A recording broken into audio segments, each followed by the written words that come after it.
Are you sick of waking up with anxiety and regret after drinking? I get it. I was a weekend binge drinker, fooling myself into believing I was detoxing all week, only to retox every weekend and live completely outside of alignment with my values.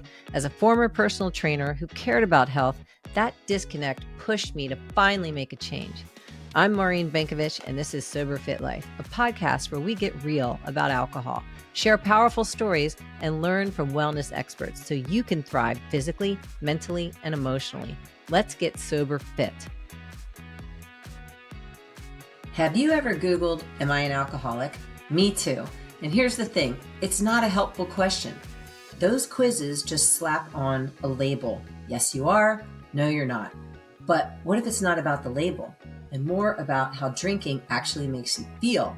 That's why I created Am I Drinking Too Much? It's the quiz I wish had existed when I was searching. No scare tactics, no rock bottom required. You'll get your results and a free guide that explains gray area drinking, plus 3 science-backed strategies to reduce or interrupt cravings. Take it at soberfitchick.com/MI. That's MI, as in, am I drinking too much? soberfitchick.com/MI.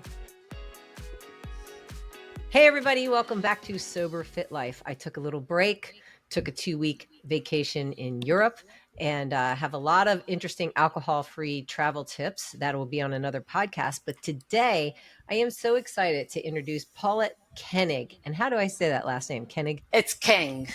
Kengg.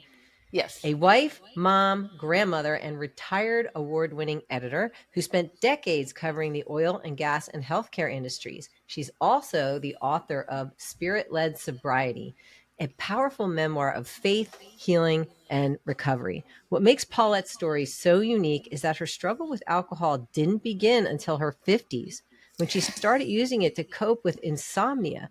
But her story goes even deeper, back to childhood trauma, loss, and the long, quiet pain that so many of us carry, knowing that we're drinking and struggling with that and drinking more than we want to. Now in recovery, Paulette shares a deeply honest account of how traditional recovery routes didn't serve her, how shame kept her silent, even inside the church, and how faith, real spirit-led faith, became the foundation for her healing. Her courage in telling this story is a gift to anybody struggling in the shadows, and I am so honored to have you here, Paulette. I really am. I'm so grateful. Paulette sent her book to me, which is so cool. And I took a look at it and I started reading it one night at 9 p.m. I couldn't put it down. I was reading till like 2 a.m. And I think you all should pick up a copy of this book, Spirit-Led Sobriety, because it's really a heartfelt story and just shows how anybody can get addicted to alcohol. But Paulette, welcome. I'd love for you to introduce yourself and then we can get into it. Okay, well, I'm a Christian wife, mother, grandmother, and I live in Texas, happily married. Third time is a charm, right? Yeah.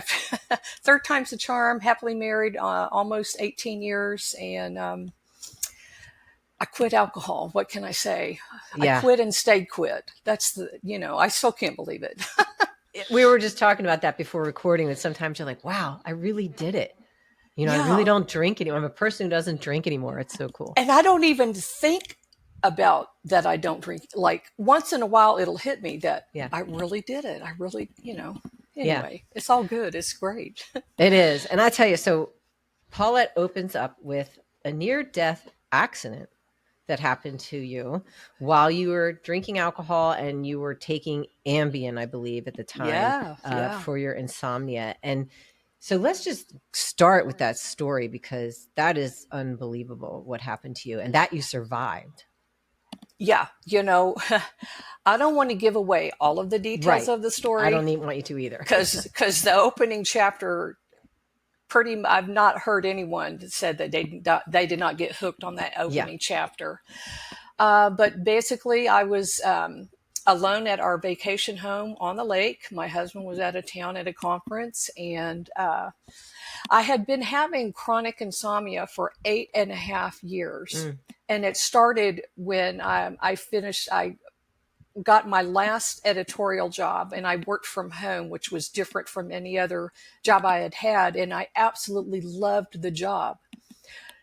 it was not work to me. I was like, I can't believe I get paid to do this. And so my brain just went 24/7. I could not turn it off. And anyway, by this time I had been drinking a lot, and I was at the lake, and 5 o'clock. I remember it so perfectly. I'm sitting on the couch. It's 5 o'clock. The lake is right there.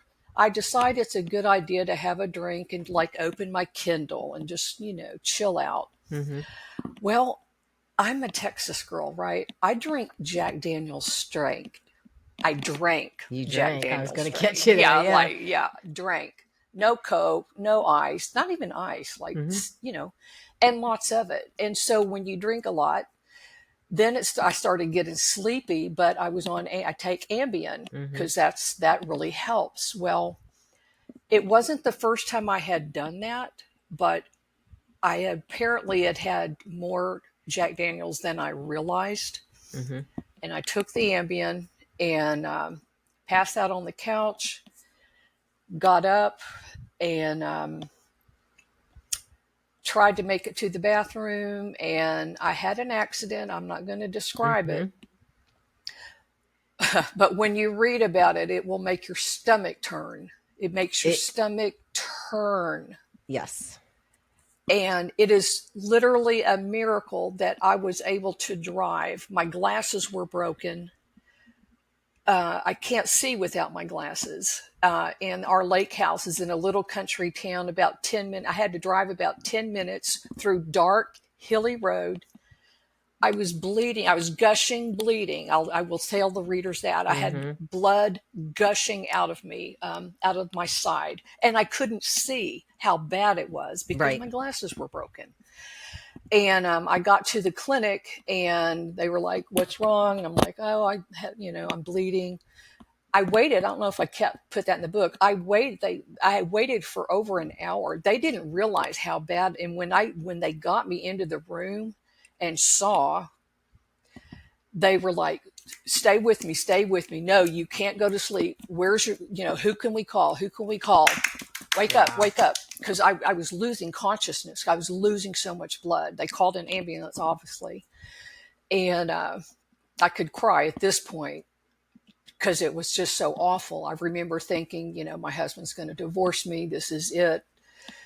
I just want to die. I actually begged God, please let me just die. I'm like, anyway. Yeah. Yeah. When I need to take a breath. Yes.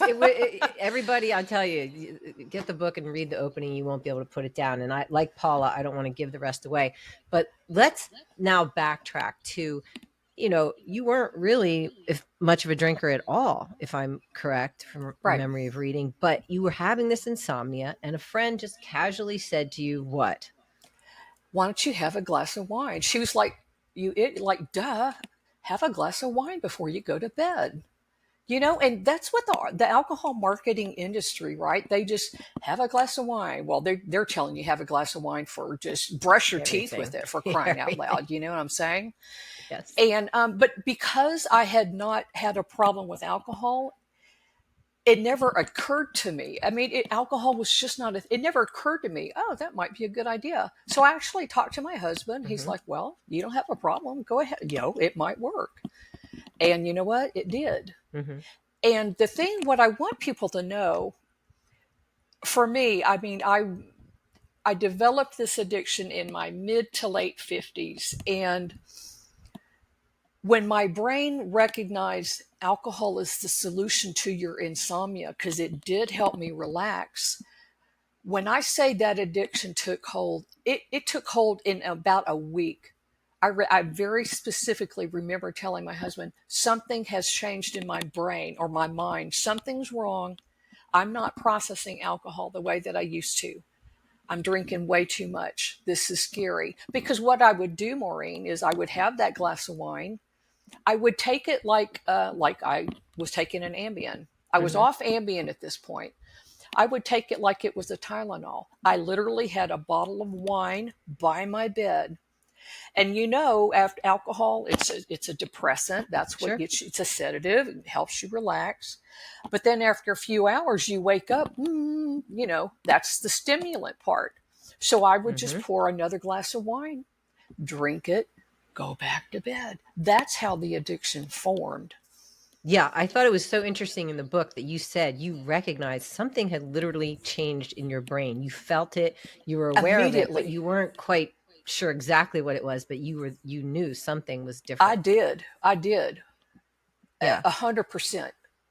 Yeah, And and that's that that neural was a pathway. gift. Yeah, it was a gift that I recognized something had changed. I don't think I realized it was the alcohol. I don't think I put it two and two together, because I think my brain was just so relieved that, man, you found the solution. Mhm. You're able to sleep.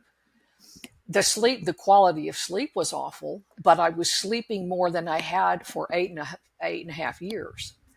And you have to remember, towards the end, I saw a team of 3 doctors: my primary care, a board certified sleep specialist, and a cognitive behavior therapist specializing in insomnia. For 1.5 years, these 3 doctors tag teamed. Here's what I'm doing. Okay, here she's reacting this way. Let's do this. For a year and a half, 3 specialists. That's how messed. When I say I Yeah. had insomnia, it was bad. And did they know you were drinking alcohol to help you go to sleep? No. Okay. So you were kind of Yeah. not mentioning that part, Oh, because yeah, then the kind of. Ambien combination and the alcohol, Yeah. I've actually experienced that myself and been very disoriented Because, the next day. yeah, there's so much shame. And especially with my Sure. primary care doctor, I just love her. I have so much respect for her. And I was scared to tell her. I was so ashamed. It's Yeah. awful. Yeah, I And understand the shame yeah, completely, and that's what holds a lot of us back from getting help. But you said something so interesting in your book. You said you just thought you were a loser, you had a problem, it was something wrong with you, but yet your brain was doing exactly what it was designed to do.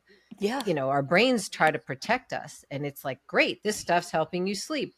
Let's dump some dopamine and motivate her to do that again and create this neural pathway, that right. neuroplasticity. To where I don't even think have another drink. I mean, Mhm. before I'm just drinking. And anybody that has a drinking problem understands. Yeah. You can wake up in the morning, that's it. I Yep. am not doing this. And later in the day, you're not even thinking about drinking, but there you are doing it. And it's like, how did this I wasn't even thinking about drinking. And how is this happening? It's that neural pathway. Yeah. That's what the brain does. Yeah. It's It powerful. finds a solution, and you don't even have to think. That's You right. just do it. It's automatic. And then it went from drinking to sleep to you were in a situation where you were in a new neighborhood. You didn't really have any friends. You were feeling very isolated, sad, Yes. lonely, and found Yes. alcohol to be. Go ahead and speak to that. You started drinking in the day. Yeah, yeah. Well, like I said earlier, I'm married, third time's a charm. I was divorced twice, and the second husband was the mean one. Okay, I'll leave it at Hmm. that. And Hmm. there's a reason I was stayed single for 20 years. I had created a life I loved. I had a job I clearly loved. My daughter was awesome. I was a member of a church. I had family. I had everything. I had my own house. I had all the stuff. Why would I want a man to mess it up? But this wonderful man came, and anyway, I sold my house. We got married. I moved into his neighborhood, and his neighborhood, which was our neighborhood, was a foo-foo neighborhood. I was a poor single mom, right? And I moved into this, let's just say, upgraded Hmm. lifestyle. I was not about the money, but the people in that neighborhood, they just never came out of their house. It was very strange.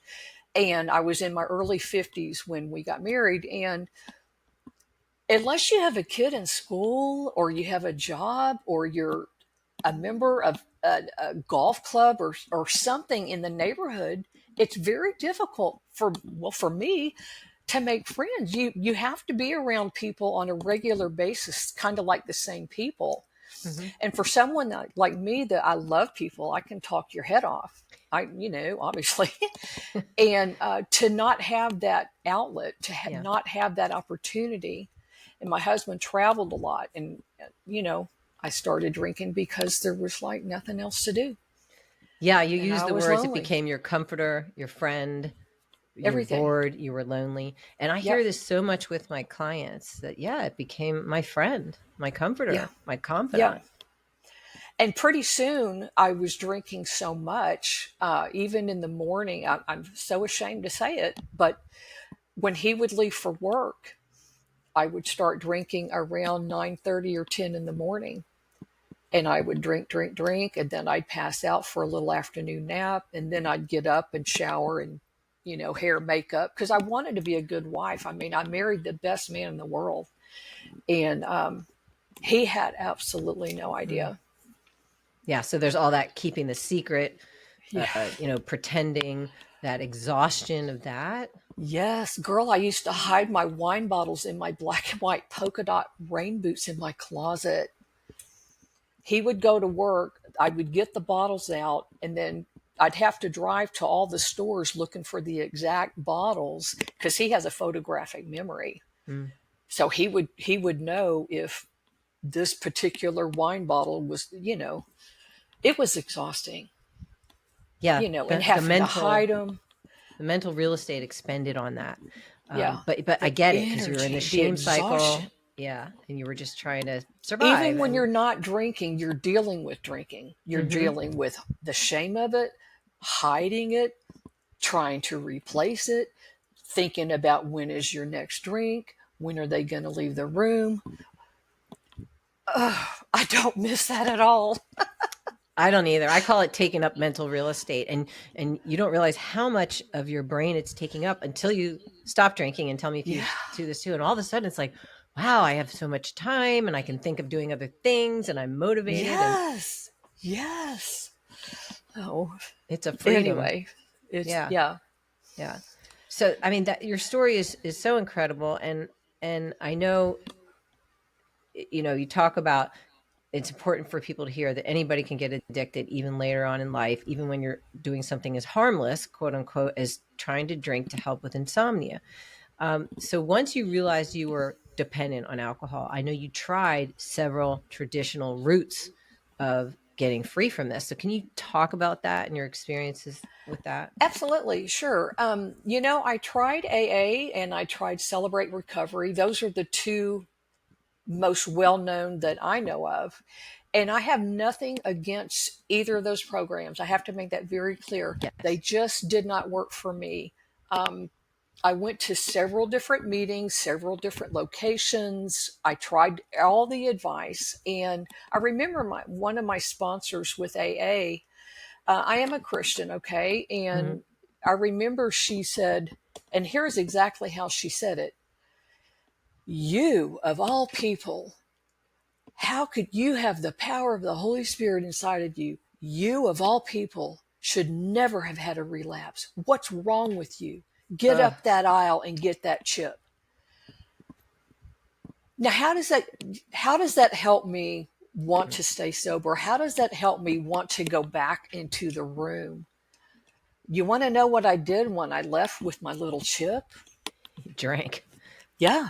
Yeah. Yeah, I went and got a bottle. I don't know where I went, but I went and had a bottle and drove home. My husband was at work, and crying my eye, like Mm. hating myself. And for anybody listening, it's not normal to hate yourself. Mm. That's not good. That is not normal. Alcohol will do that. All the more reason to work on whatever it takes to get it out of your life. Um, Celebrate Recovery was similar to AA, but what I think the main thing with that is that it was recovering from anything and everything. I needed recovery from alcohol. I didn't need recovery from your childhood stuff or your food stuff or your gambling or whatever.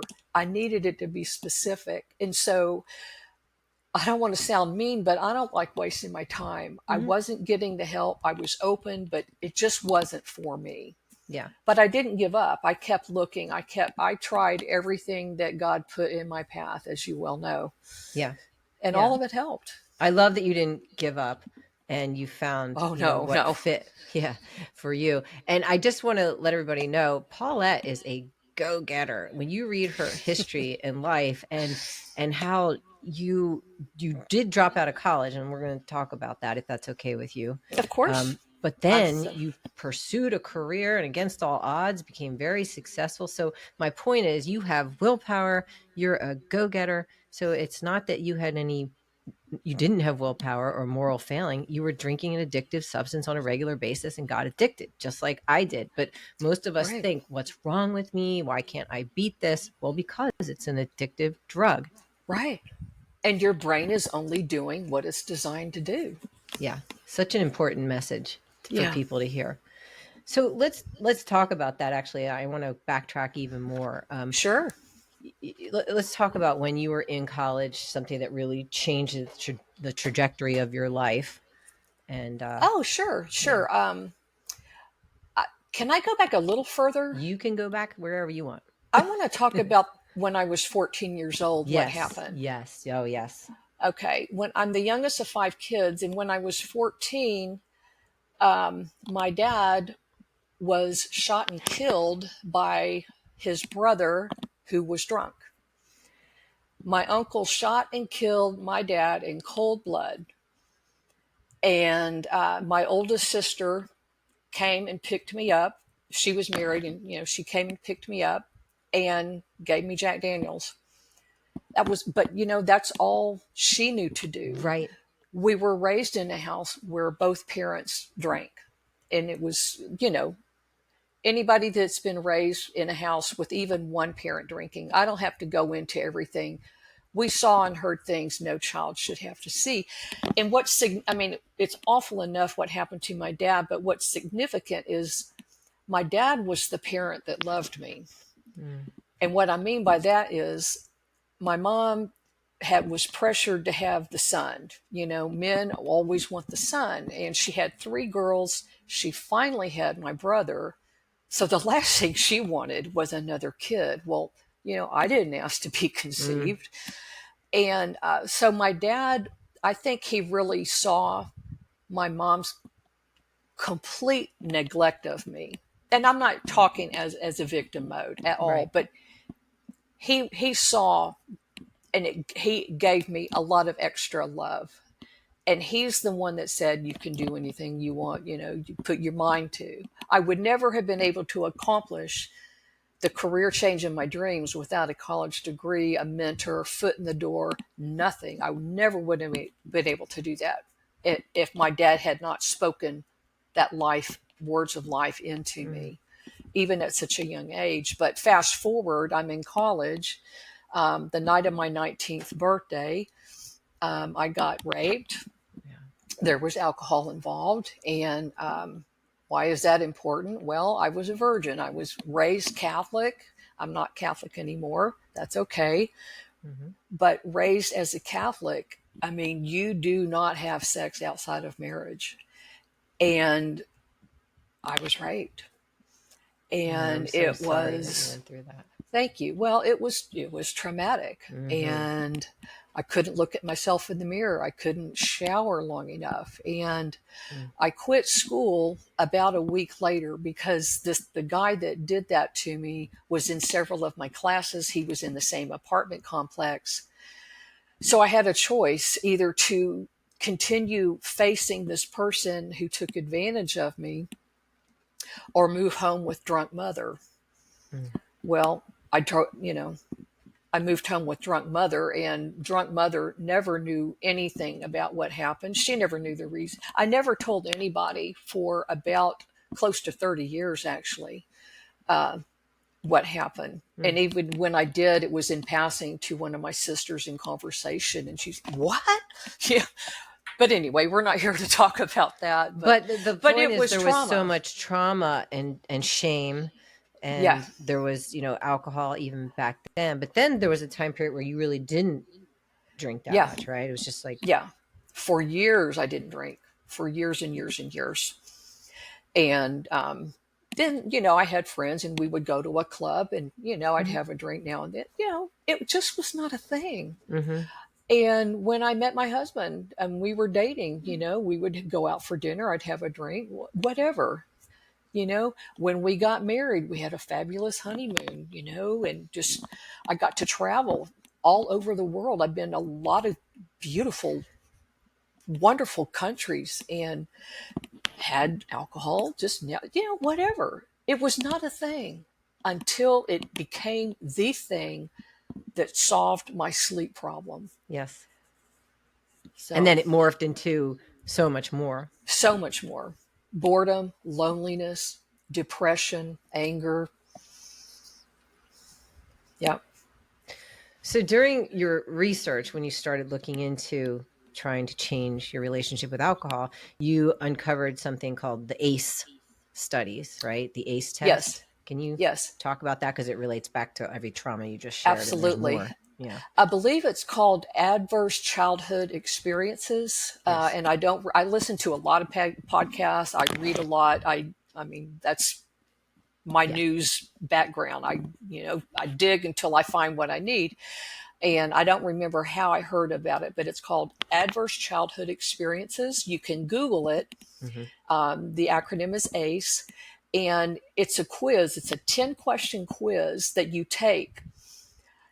I scored 7 out of 10, which is quite a lot.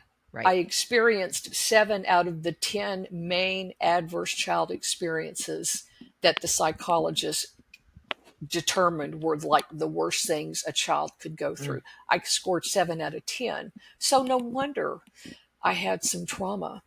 Right. And growing up with the way that in the household that I did, obviously healthy coping skills were not modeled by either parent. Right. And we instinctively as children knew we don't talk about this. We didn't even talk about it with each other. And we sure didn't talk about it outside the house. And we'd go to church. My daddy was an usher. I mean, it was really sad, Maureen, because my parents did the very best they could with what they had. Yeah. And you just have to give yourself grace, and trust that what you need will come to you, but you have to keep looking. And in my case, I am a woman of faith. I don't know how I can, faith is, I don't know how I couldn't live without my faith after everything I've been through. And we've only touched on a couple of things, right? Yeah. So yes. Yeah. And I want to just say, so you uncovered ACE, you realized you scored very high, and you also recognize the connection with children who experience trauma, sexual trauma, physical trauma, all kinds are more prone to addiction. But it was sort of waiting for you, to have this perfect storm of the chronic insomnia and turning to alcohol. But it made sense how it happened so fast. Yeah. And then addicted. It was like, once I was addicted, I start, and when I was bored or lonely or whatever, I guess my brain independently thought, well, alcohol solved your sleep problem. Let's try it for this. And of course, it's going to turn into the solution for everything. The more temporarily, the more you drink. Yeah. I would like to talk about EMDR therapy if I can. I definitely want to get into that. Okay, sorry. No, I think it's so. I love in your book you go through all the therapies and things that you tried. Absolutely, but I want to talk about. So you came to Christ before this drinking issue, right? Oh yeah, years ago. And you were going to a church. And you were really involved, but when you started becoming realizing you were drinking too much, and how am I going to stop this? And you went to your pastor, and you were afraid at first to go and talk to him. But tell us about that experience. Well, it was just the most amount of shame, because I had been an active, practicing, serving member of this large Baptist church for over 30 years. Many pastor friends, my whole life was my job and my church, my friends, and the pastors. And I think because my dad had died when I was such a young age, I had so many older pastor men that were like father figures to me. And what a gift, And so I went to first of all, for so many years, I thought about calling one of the pastors, but I just couldn't bring myself to do it. Yeah. Because they knew me very well. How could this happen? How could I be serving at church every Sunday, counseling people and divorce recovery and single parents and be drinking you know what I mean? Yeah. And anyway, I did call Pastor Charlie, and I said, I have to tell you this. And he said, well, what is it? And he said, what is it? And I said, I think I have a problem with alcohol. Immediately, Paulette, I've been clean and sober for 20 years. How did that feel? Was that not a gift? Yeah. Yep. Can you hear my phone? Do you want me to ignore it? I'm so sorry. That's all right. If you could turn it off, that'd be great. Yes. Okay. Hold on.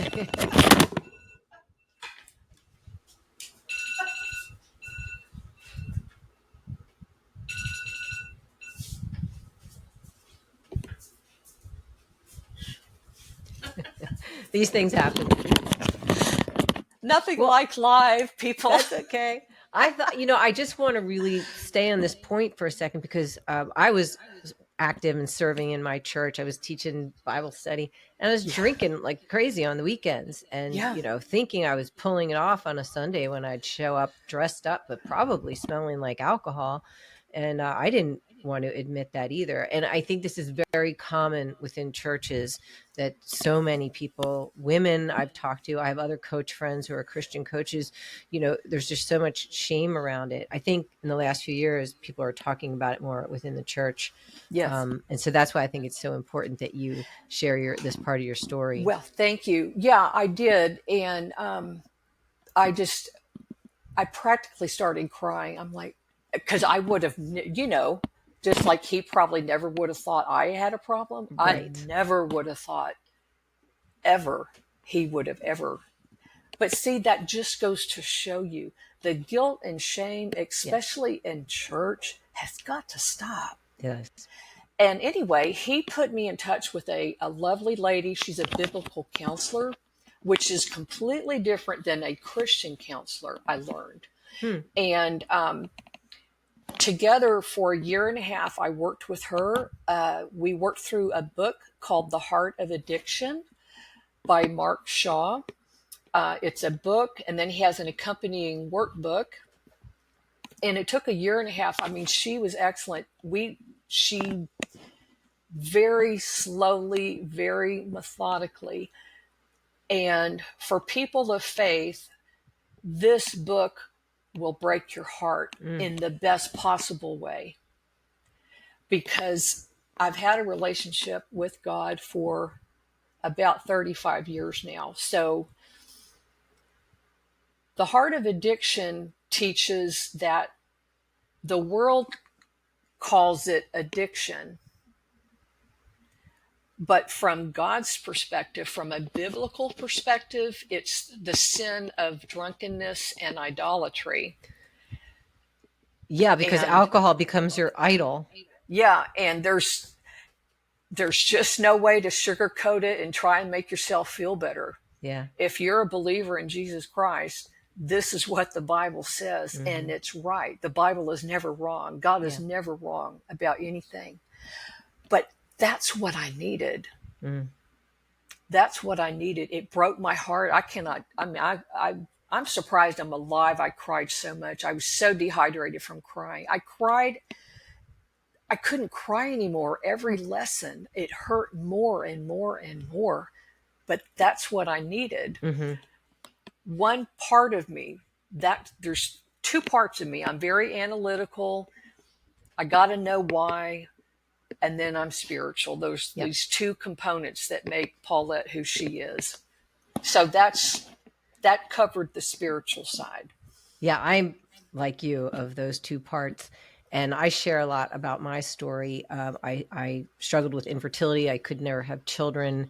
I really kind of lost myself in becoming a party girl because I was so sad and I didn't know who I was in this world of pronatalism. And like, if you didn't have children, like, who were you? And what did that mean for you as a woman?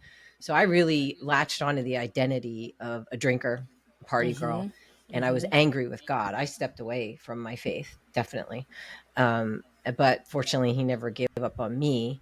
And He doesn't give up on any of us. no. And I spent a lot of years, taking breaks from alcohol, going back to it, struggling with it. But it wasn't until I finally said, I can't do this anymore. God, For I need real. you. Yeah. And Yeah. I'm giving it to you. That Yes. was the last day I drank. Yeah. And then I went into a coaching program, which addressed the scientific side of it. So Yeah. I just heard something recently on a Christian radio station I listen to, that science doesn't discount God. Science confirms God. Yes. Yes. You know? If you just think God's the creator of everything. Yeah. He created science, and thank Yeah. God we need the scientists. Mm-hmm.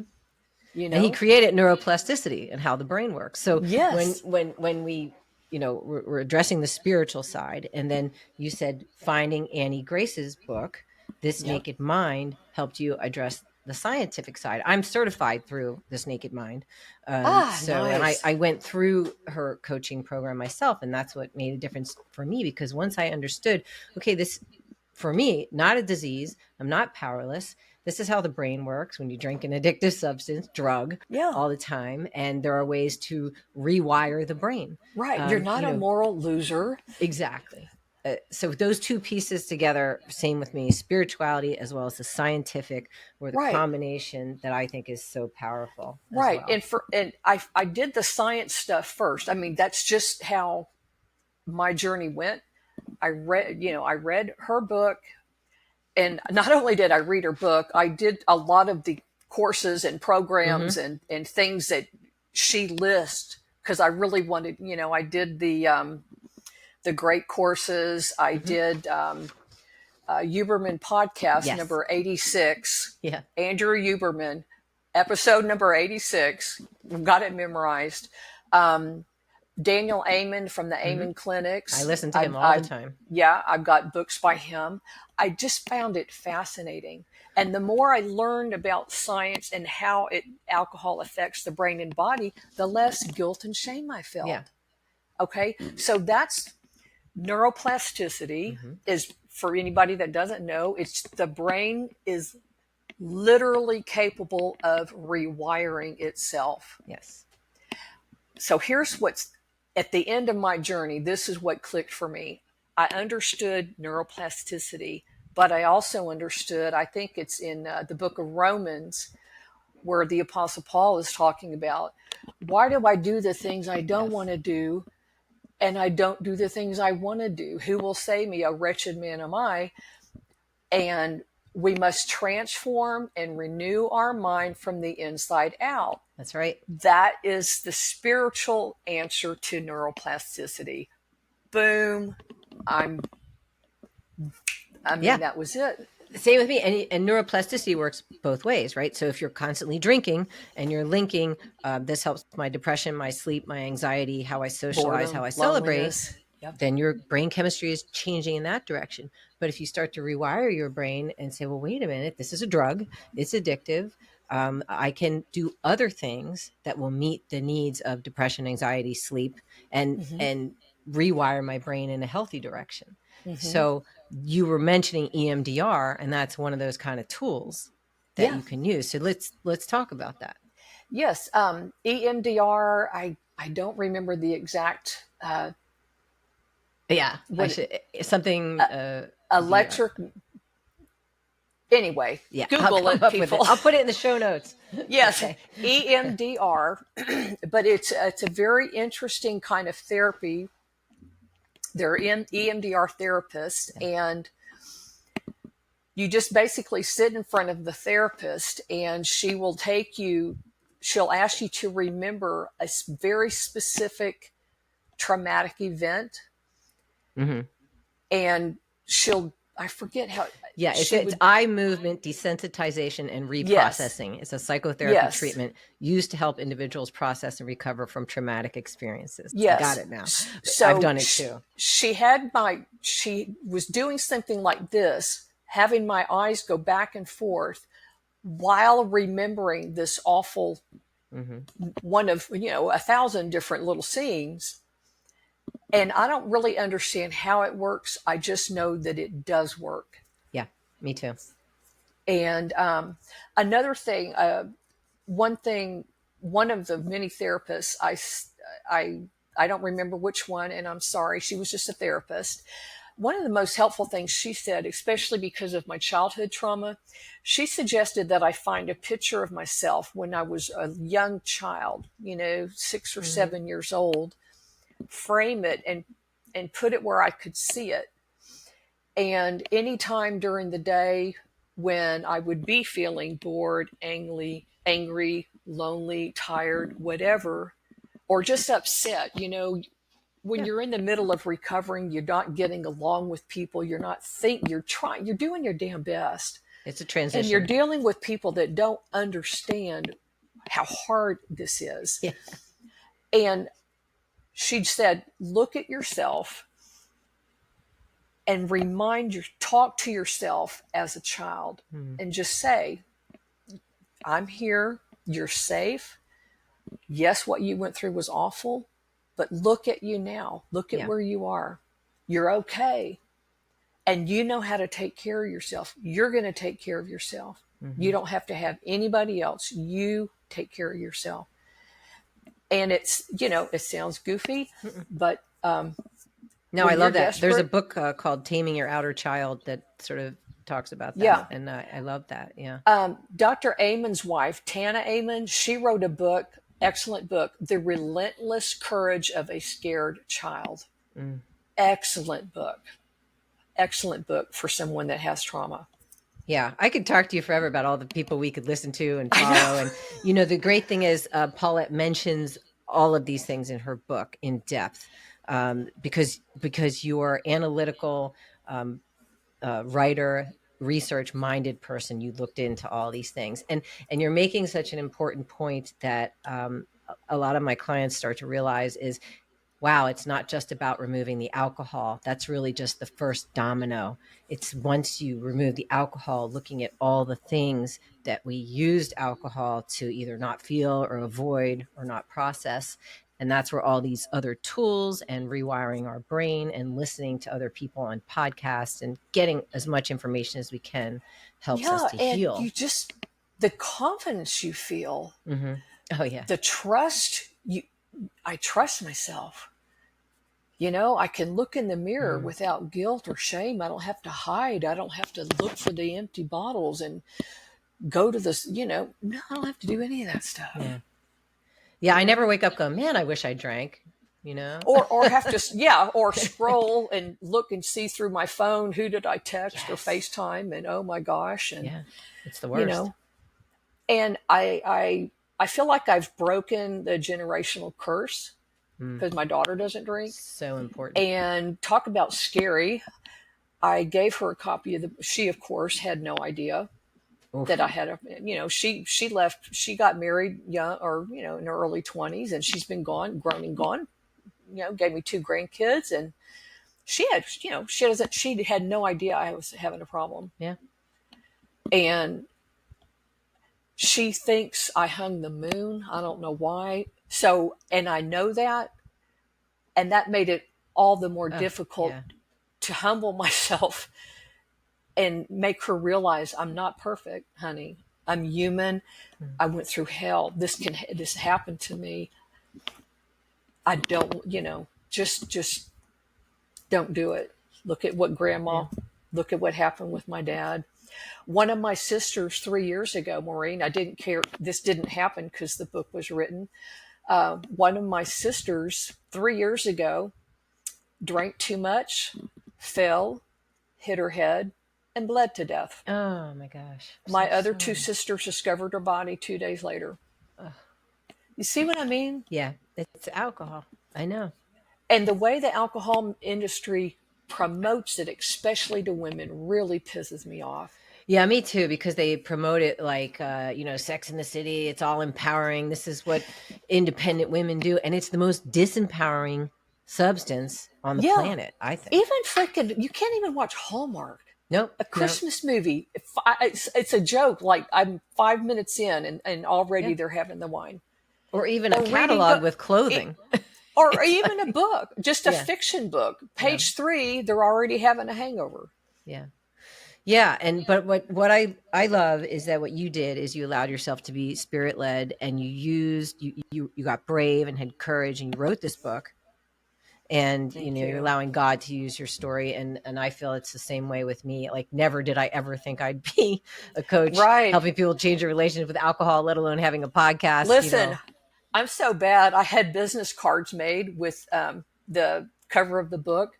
When I go to the grocery store, I will slip them into some of Yeah, the beer and the wine containers. so many people are struggling. It's so, I think that's You great. know, you Yeah. never know.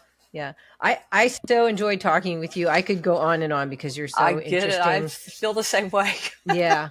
So I would encourage everybody to get this book. But Paulette, is there something you'd like to say to someone who is struggling silently, especially in the faith-based community? What would you want them to hear from you today?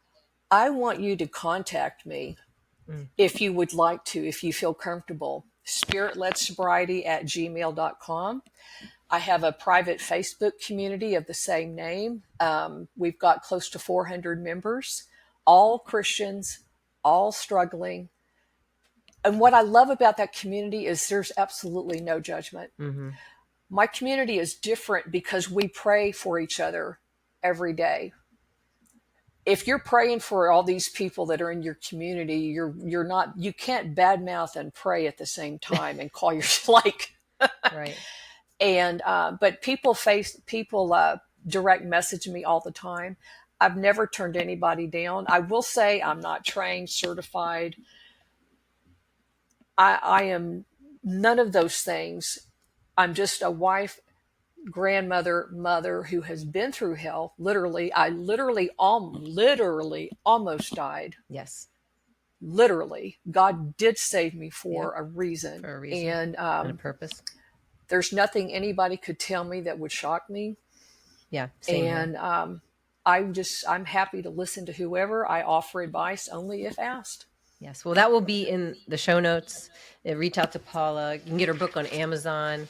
And Of course, yeah. again, it was such a pleasure talking with you. Thank and you so much for having me. Yeah, we could talk. I'll look Day. forward to staying connected with you. That's all right. That's Thank you, Maureen. Thank God you. bless everybody. God Don't bless give you up. too. That's right. Okay. Bye. Have you ever Googled, "Am I an alcoholic?" Me too. And here's the thing, it's not a helpful question. Those quizzes just slap on a label. Yes, you are. No, you're not. But what if it's not about the label and more about how drinking actually makes you feel? That's why I created Am I Drinking Too Much? It's the quiz I wish had existed when I was searching. No scare tactics, no rock bottom required.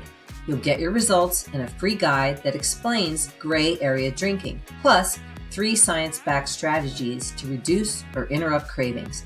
Take it at soberfitchick.com/MI. That's MI, as in, am I drinking too much? soberfitchick.com/MI.